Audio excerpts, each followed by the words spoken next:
लिनफंग कई स्टूडेंट्स से घिरा खड़ा था जो उसे गुस्से और हॉस्टाइल एक्सप्रेशंस के साथ देख रहे थे। उनके चेहरे तनाव में थे क्योंकि वो उसके पहले के डंजन क्लियर से अभी भी परेशान थे। लिनफंग शांति से इंस्ट्रक्टर के पास गया। उसने अपने हाथ में चीफ्टिन का फैंग पकड़ा हुआ था और समझाया कि स्कूल के रूल्स के मुताबिक वो यहाँ इसे रिसोर्सेज के लिए एक्सचेंज करने आया है। इंस्ट्रक्टर के जवाब देने से पहले ही एक गुस्से वाला स्टूडेंट आगे आया। वो चिल्लाया कि लिनफंग के रिवॉर्ड्स चीटिंग के जरिए मिले हैं और उन्हें कॉन्फिस्केट कर लेना चाहिए। इंस्ट्रक्टर हालांकि बिल्कुल शांत रहा। उसने एक उंगली उठाई और मजबूती से कहा कि रिवॉर्ड्स डंजन से ही मिले हैं और एकेडमी के पास उन्हें छीन लेने का कोई अधिकार नहीं है। फिर ग्रुप से एक और स्टूडेंट बाहर निकला। एक कॉन्फिडेंट एक्सप्रेशन के साथ उसने अनाउंस किया कि वो लिनफंग को एक रिसोर्स वेजर में चैलेंज करने के लिए तैयार है।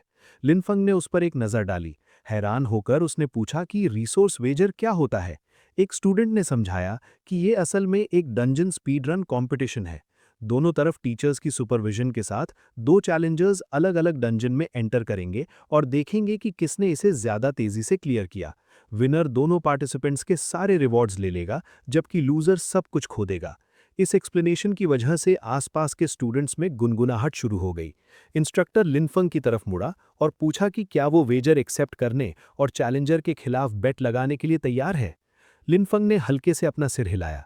एक बोर्ड एक्सप्रेशन के साथ उसने कहा कि ऐसा करने में कोई फायदा नहीं है और उसे ये सब बहुत डल लग रहा है। इंस्ट्रक्टर हैरान दिखा और उसे समझ नहीं आया कि क्या जवाब दे, जबकि चैलेंजर के पीछे खड़े स्टूडेंट्स फ्रस्ट्रेशन के साथ देख रहे थे क्योंकि उन्हें उम्मीद थी कि लिनफंग एक्सेप्ट कर लेगा। हेडबैंड पहने हुए स्टूडेंट गुस्से में दिखा और उसे पसीना आ रहा था। उसने बात करते वक्त अपने दांत पीसे।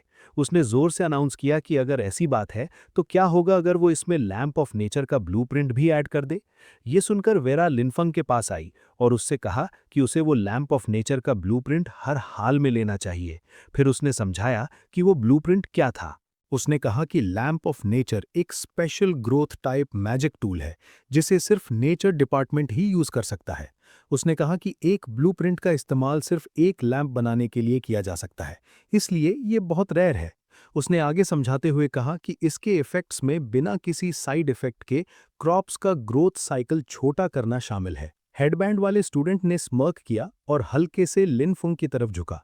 एक मजाक उड़ाते हुए स्माइल के साथ उसने पूछा कि क्या लिनफुंग ने पूछताछ खत्म कर ली है और उसे ये प्रपोजल कैसा लगा और क्या वो बेट लगाना चाहता है।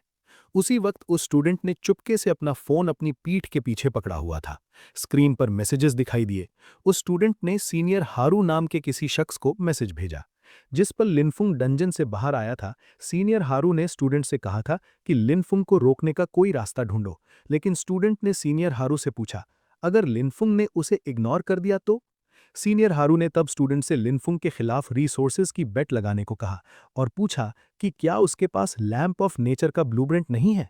स्टूडेंट ने जवाब दिया कि ये उनके परिवार की तरक्की की बुनियाद है, लेकिन अंत में वो राजी हो गया और एक मैसेज भेजा कि वो इसके लिए तैयार है। इस बीच लिनफुंग ने सोचा कि उसकी नेक्रोमैंसर पावर्स एक्सपोज नहीं होनी चाहिए, लेकिन अगर सिर्फ एक ही सुपरवाइजिंग टीचर था तो अपनी एबिलिटीज को छुपाना ज्यादा मुश्किल नहीं होना चाहिए। उसने दृढ़ निश्चय के साथ अपनी आंखें तेज कीं और फैसला किया कि ये लैंप ऑफ नेचर वो लेकर रहेगा। लिनफुंग ने कॉन्फिडेंस के साथ स्माइल किया। उसने सीधा सामने देखा और एक हल्की ग्रिन के साथ बोला कि वो एक्सेप्ट करता है। ये सुनकर राइवल स्टूडेंट जोर से हंसा। उसने घमंड के साथ अपनी ठोड़ी उठाई और ऐलान किया कि टीचर की सुपरविजन के साथ वो तुरंत लिनफुंग के सारे राज एक्सपोज कर देगा। लिनफुंग थोड़ी दूर खड़ा था, हाथ जेबों में डाले हुए और बिल्कुल रिलैक्स्ड लग रहा है। सीन लेवल 10 के डंजन ग्लूम फॉरेस्ट के घूमते हुए नीले पोर्टल की तरफ शिफ्ट हुआ। रोशनी एक भंवर की तरह अंदर घूम रही थी। डंजन के अंदर लिनफुंग सुपरवाइजिंग टीचर के बगल में खड़ा था। टीचर ने मुड़कर पूछा कि लिनफुंग ने इतनी तेजी से डंजन कैसे क्लियर किया। लिनफंग ने फिर से कॉन्फिडेंस से स्माइल करते हुए अपना एक हाथ अपनी गर्दन के पीछे किया। उसने टीचर से कहा कि वो अपनी ताकत दिखाएगा। अचानक उसके चारों तरफ हरी रोशनी फूटी। उसके हाथ में ताकतवर एनर्जी घूमी जब लिनफंग ने उसे आगे बढ़ाया। उसके चेहरे के भाव तेज हो गए जब उसने अपने फार्म हैंड्स को बाहर आने के लिए पुकारा। हरे मैजिक सर्कल्स लगातार फैलते गए। चारों तरफ चमकती घूमती रोशनी भर गई जब उसके सामंस प्रकट होने लगे। लिनफंग के चारों तरफ एक चमकती हरी रोशनी फूटी जब घूमती हुई एनर्जी उसके ऊपर इकट्ठी हुई। उस चमक से अर्थ एनर्जी से ढका हुआ उसका अनडेड बना, जो उसके पीछे एक विशाल गार्डियन की तरह खड़ा था। पूरे एरिया में हरी लहरें घूमी जब लिन फंग शांति से समनिंग सर्कल के नीचे खड़ा था। सुपरवाइजिंग टीचर हैरानी में इस सीन को देखता रहा। उसके चेहरे से पसीना टपका जब उसने खुद से फुसफुसाया। उसने सोचा कि यह समनिंग यकीन न करने लायक तेजी से हुई है, और जो फौज लिनफंग ने बुलाई थी वो बहुत ताकतवर लग रही थी। लिनफंग पूरे कॉन्फिडेंस के साथ आगे बढ़ा और टीचर उसके पीछे पीछे गया, अभी भी उस हरी रोशनी को देख रहा था। टीचर ने सोचा कि यह देखने का उसका सबसे अच्छा मौका है कि लिनफंग ने अकेले डंजन क्लियर करने के लिए कौन सी एबिलिटी का इस्तेमाल किया था। लिनफंग ने अचानक अपना हाथ उठाया। उसकी आंखें तेज हुईं और उसकी आवाज साफ तौर पर गूंजी। उसने अपने समन्ड ट्रूप्स को पूरी ताकत के साथ हमला करने का ऑर्डर दिया। उसी वक्त अंधेरे से मॉन्स्टर्स का एक झुंड तेजी से आगे आया। उनकी चमकती लाल आंखें और खुले जबड़े उनका गुस्सा दिखा रहे थे जब उन्होंने सीधा समनिंग पर हमला किया। लेकिन लिनफंग के समन्ड अनडेड ने तुरंत रिएक्ट किया। प्लांट एनर्जी से ढके हुए अनडेड बीस्ट ने आगे झूलते हुए मॉन्स्टर्स को जोर से मारा।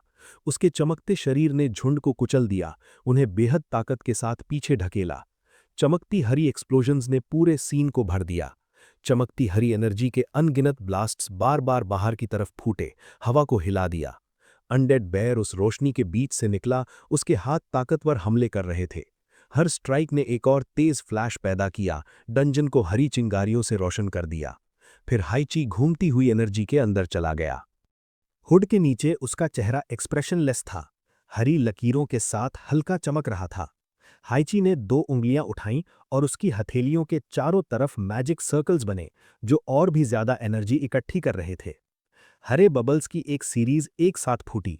हमलों ने आने वाले दुश्मनों को मारा और उन्हें तुरंत चकनाचूर कर दिया। फॉरेस्ट में साउंड इफेक्ट्स गूंजने लगे जब सब कुछ टुकड़ों में बिखर गया। हाइची यहीं नहीं रुका। उसने अपने दोनों हाथ उठाए और ताकतवर हरी बिजली की एक लहर छोड़ी। उसका हमला एक बीम की तरह आगे बढ़ा, सामने की जमीन पर जोर से लगा। हवा में पत्थर उड़ने लगे और इम्पैक्ट की वजह से जमीन फट गई। पत्थर के टुकड़े हर जगह बिखर गए जब ब्लास्ट जबरदस्त ताकत के साथ गिरा। टीचर वहां जम गया। उसकी आंखें फटी रह गईं और उसका मुंह हल्का खुला रह गया। वो सदमे में दिखा जब उसने अपने सामने का सीन देखा। उसने खुद से फुसफुसाया कि लिनफुंग को उसने लेवल के कोबाल्ट पेट्रोल स्क्वाड को पूरी तरह खत्म करने में 1 मिनट से भी कम समय लगा। टीचर के चेहरे से ठंडा पसीना टपका। वो लिनफुंग की ताकत को देखता रहा, यकीन नहीं कर पा रहा था जो उसने अभी देखा था। अपने दिमाग में वो सोचने लगा कि क्या ये खौफनाक ताकत किसी स्पेशल क्लास से आई है, क्योंकि एक आम स्टूडेंट के लिए ये पावर बहुत ज्यादा ओवरवेलमिंग लग रही थी। उसके सामने लिनफुंग शांति से चमकते हुए टूटे पत्थरों के ढेर के सामने खड़ा था, जो हारे हुए कोबाल्ट्स के अवशेष थे। लिनफुंग हल्के से मुड़ा और रिलैक्स्ड लहजे में बोला। उसने टीचर को बताया कि कोबाल्ट पेट्रोल स्क्वाड खत्म हो गया है और अब वो आगे बॉस रूम क्लियर करने की तैयारी कर रहा है। यह सुनकर टीचर का चेहरा फिर से सख्त हो गया। वो लगभग बोल नहीं पा रहा था जब वो अपनी आंखों से लिनफुंग का पीछा कर रहा था। अचानक लिनफुंग के सामने डार्क एनर्जी इकट्ठी हुई। उसके सामने एक घूमता हुआ पर्पल और नीला वॉर्टेक्स खुलने लगा। पोर्टल की उस घूमती हुई टनल के अंदर कुछ हिला। एक पल बाद वॉर्टेक्स से एक डार्क फिगर बहुत तेजी से बाहर निकली। वो एक बड़ा कोबाल्ट वॉरियर था। उसके बाल वाइल्ड तरह से खड़े थे और उसकी आंखें चमकती लाल थीं। उसका मुंह बड़ा खुला जब वो दहाड़ा। उसके नुकीले दांत दिख रहे थे। उसके शरीर के चारों तरफ लाल और गुलाबी एनर्जी भरी जब वो पूरी ताकत के साथ आगे बढ़ा। वो विशाल कोबाल्ट सीधा लिनफंग की तरफ कूदा। उसके पंजे बाहर निकले हुए थे और उसका शरीर मारने के इरादे से भरा था। लिनफंग ने सामने खड़े होकर शांत लेकिन मजबूत आवाज में ऑर्डर्स दिए। उसने अनडेड बेयर से अपना शील्ड उठाने और आगे बढ़ने को कहा। उसने कहा कि बाकी सब उसके पीछे चलें। उसने वॉर्न किया कि अगर कोई भी कोबाल्ट साइड से अटैक करने की कोशिश करे तो उन्हें सख्ती से बदला लेना होगा। अनडेड बेयर ने अपना शील्ड उठाया और उसमें से एक चमकती हरी एक्सप्लोजन बाहर फूटी। हरी एनर्जी हर जगह फैल गई जब लिनफंग का अनडेड बेयर आगे बढ़ा। चमकती लाल आंखों वाला कोबाल्ट वॉरियर परछाइयों से बाहर कूदा। वो भयानक तरह से दहाड़ा और सीधा लिनफंग के सामने खड़ी हरी फिगर पर लपका। उसे ये नहीं पता था कि ये लिनफंग का वॉरियर अनडेड यूए था, जो तेजी से हिला। उसका शरीर घूमती हुई रोशनी के साथ चमका जब वो हमला करने के लिए तैयार हुआ। उसने अपना हाथ घुमाया और चमकती हरी पावर आगे की तरफ गई। उसका पंच सीधा उस विशाल कोबाल्ट के सीने पर लगा। एनर्जी ने एक बड़ा सर्कुलर ब्लास्ट बनाया जिसने मॉन्स्टर को बहुत ताकत के साथ पीछे धकेल दिया। इम्पैक्ट की वजह से कोबाल्ट पीछे की तरफ उड़ गया। एनर्जी की लहरें जमीन पर फैल गईं, पत्थरों को हिला दिया और हवा में धूल उड़ा दी। टीचर फटी आंखों से देखता रहा, उसका चेहरा हैरानी से भरा था जब पसीना उसके गाल से नीचे गिरा। वो चिल्लाया कि इतनी कमाल की वॉर पोटेंशियल वाले किसी शख्स के बारे में तुरंत प्रिंसिपल को रिपोर्ट करनी होगी। फिर बैटलफील्ड पर हरी रोशनी घूमी जब लिनफंग चमकते हुए वॉर्टेक्स के बीच में खड़ा हुआ और अपने सारे समन्स को वापस बुला लिया। टीचर धीरे धीरे आगे बढ़ा, अपने सामने के नज़ारे को देखकर दंग रह गया। मॉन्स्टर का बड़ा शरीर जमीन पर बेजान पड़ा था, पूरी तरह से मोशनलेस। लिनफंग उसके नीचे शांति से खड़ा था, घूमती हुई हरी रोशनी से घिरा हुआ। पीछे से टीचर एक बड़े पत्थर पर खड़ा हो गया और ऊपर लिनफोंग को देखने लगा, जो टूटे बैटलफील्ड के बीच उससे बहुत ऊपर खड़ा था। लिनफोंग ने कॉन्फिडेंस भरी स्माइल के साथ अपना सर घुमाया। उसने टीचर से पूछा कि क्या उसने आखिरकार खुद को साबित कर दिया है। टीचर ने बिना किसी हिचकिचाहट के जवाब दिया और उससे कहा कि बिना किसी शक के स्टूडेंट लिनफोंग ने खुद को साबित कर दिया है। बाद में वो दोनों बैटलफील्ड की टूटी हुई जमीन पर साथ साथ चलने लगे। लिनफोंग के हाथ उसकी जेबों में थे, जबकि टीचर ने उसे साइड से एक नज़र देखा। टीचर ने तब पूछा कि क्या स्टूडेंट लिनफोंग बाहर नहीं जा रहा है। लिनफोंग ने कहा कि डंजन का नज़ारा अच्छा है और वो थोड़ी देर और घूमना चाहता है। ये सुनकर टीचर ने चमकते हुए पोर्टल से जाने की तैयारी की। जाने से पहले टीचर ने उसे याद दिलाया कि डंजन क्लियर होने के 30 मिनट बाद रीसेट हो जाएगा और उससे पोर्टल से बाहर निकलने से पहले वक्त का ध्यान रखने को कहा। टीचर के जाने के बाद लिनफोंग उस बड़े गिरे हुए बॉस की तरफ बढ़ा जो पत्थर के फर्श पर पड़ा था। विशाल बीस्ट का शरीर मोशनलेस था। लिनफोंग ने उसे नीचे देखा और बुदबुदाया कि पहले उसका लेवल काफी नहीं था। उसने अपनी मुट्ठी भींची और सोचा कि क्या इस बार चीजें अलग होंगी। फिर उसने लाश की तरफ अपना हाथ बढ़ाया और अपनी नेक्रोमैंसर समन पावर का इस्तेमाल किया। तुरंत जमीन से गहरी पर्पल एनर्जी फूटी। बिजली की लहरें लिनफोंग के हाथ के चारों तरफ लिपट गईं जब वो बीस्ट के पास घुटनों के बल बैठा। उसकी आंखें स्थिर और कॉन्फिडेंट थीं जब उसने कमांड दोहराई, अराइज। एक पर्पल परछाई बनने लगी जो क्रीचर की लाश से ऊपर उठ रही थी। वो आकार धीरे धीरे साफ होने लगा। चमकती आंखें, नुकीले दांत और एक बड़ा जानवर जैसा आउटलाइन जो सची परछाई और पर्पल रोशनी से बना था। मॉन्स्टर का शैडो फॉर्म लिनफोंग के ऊपर विशाल खड़ा हो गया। उसकी मौजूदगी ताकतवर और ओवरवेलमिंग थी। विशाल बीस्ट ने चमकती वायलेंट आंखों के साथ लिनफंग को नीचे देखा। लिनफंग एक हाथ जेब में डाले सीधा खड़ा रहा, बिना किसी डर के उस नए समन्ड क्रिएचर को ऊपर देखने लगा। कुछ समय बाद डंजन के एंट्रेंस पर जमीन पर हल्की नीली रोशनी चमकी जब कदमों की आवाज धीरे धीरे पास आई। लिनफंग चमकते हुए पोर्टल से बाहर निकला, उसके हाथ सहज रूप से उसकी जेबों में थे। उसके पीछे का घूमता हुआ गेट चमकती हुई नीली और पर्पल लहरों के साथ चमका। बाहर कई स्टूडेंट्स इकट्ठे थे। एक लड़के ने हैरानी में इशारा किया और कहा कि वो खतरनाक बंदा आखिरकार बाहर आ गया। एक और स्टूडेंट चिंता में दिखा और सोचने लगा कि क्या लिनफंग अभी भी दुश्मनी रखता है, क्योंकि उसने पहले उसका मजाक उड़ाया था। एक ग्रुप ने घबराहट में फुसफुसाया और फैसला किया कि उन्हें साथ निकल जाना चाहिए। फिर वेरा के बगल में खड़े ऑफिशियल ने एक गंभीर आवाज में बोला कि एक्स्ट्राऑर्डिनरी के नाम पर लिनफंग ने खुद को साबित कर दिया है। फिर उसने लिनफंग को एक छोटा बैग और एक स्क्रोल दिया। उसने कहा, ये वो रिवॉर्ड्स और कॉम्पनसेशन है जो हक से उसके हैं। लिनफंग ने उन्हें लेने के लिए अपने हाथ उठाए, खामोश लेकिन शांत। अपने रिवॉर्ड्स लेने के बाद लिनफंग ने चारों तरफ देखा। उसका भाव शांत और फोकस्ड था। उसके पीछे वेरा उसे हैरानी से देखती रही। वेरा एक बड़ी स्माइल के साथ लिनफंग के पास आई और उससे बताया कि पहले वाला ट्रबल मेकर भाग गया है। उसने समझाया कि एडमिनिस्ट्रेटर के बाहर आकर अपनी गवाही देने के बाद उस स्टूडेंट को एहसास हुआ कि वो गलत था। उसने तुरंत वो चीजें छोड़ दीं जो उसने ली थीं और वहां से निकल गया। लिनफंग ने खामोशी से सुना। उसने अपनी जेब में हाथ डाला और वो रिवॉर्ड्स निकाले जो उसे अभी मिले थे। उसके चेहरे पर एक हल्की स्माइल आई। कंटेनर को गर्व के साथ पकड़े हुए उसने संतुष्टि के साथ कहा कि ये फर्टिलाइजर है और आज की ट्रिप ने उसे पूरी तरह से अच्छी हार्वेस्ट दी है। लिनफंग ने खुशी खुशी रिवॉर्ड एक्सेप्ट किया और खुशी से खिलखिला उठा। उसके पीछे एडमिनिस्ट्रेटर ने चुपके से वेरा को कुछ दिया।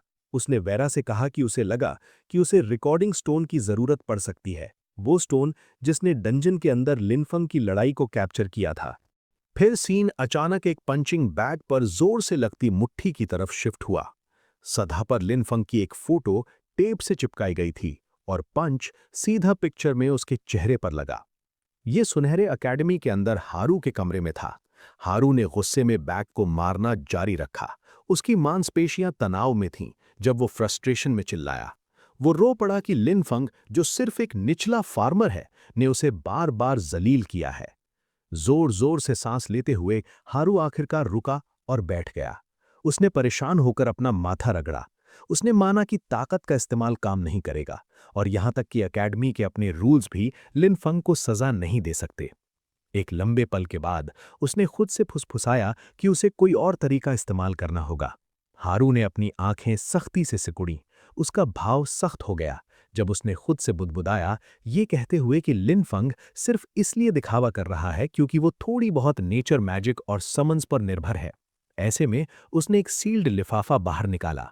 उसकी आवाज सख्त हो गई जब उसने अपने सबॉर्डिनेट को ऑर्डर दिया कि तुरंत ये खत फ्रंट लाइंस पर उसके अंकल काउंट के नाम भेजो। उसने एक और कमांड ऐड की। उसने ऑर्डर दिया कि नेचर डिपार्टमेंट के मेंटोर्स जो अभी बैटलफील्ड पर रोटेशन पर हैं, उन्हें जल्द से जल्द एकेडमी वापस आना होगा।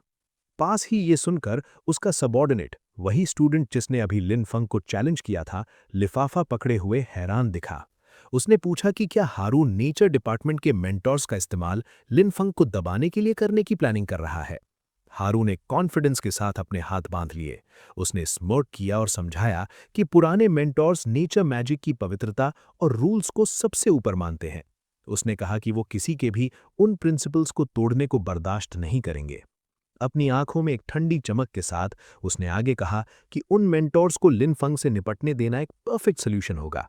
वो देखना चाहता था कि क्या लिनफंग उनके बीच में आने के बाद भी इतना घमंड दिखा पाएगा।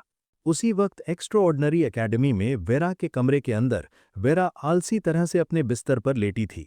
उसने एक ढीली सफेद शर्ट पहनी थी। उसके लंबे बाल उसके कंधों पर गिर रहे थे जब वो हवा में तैरते हुए रिकॉर्डिंग क्रिस्टल को देख रही थी।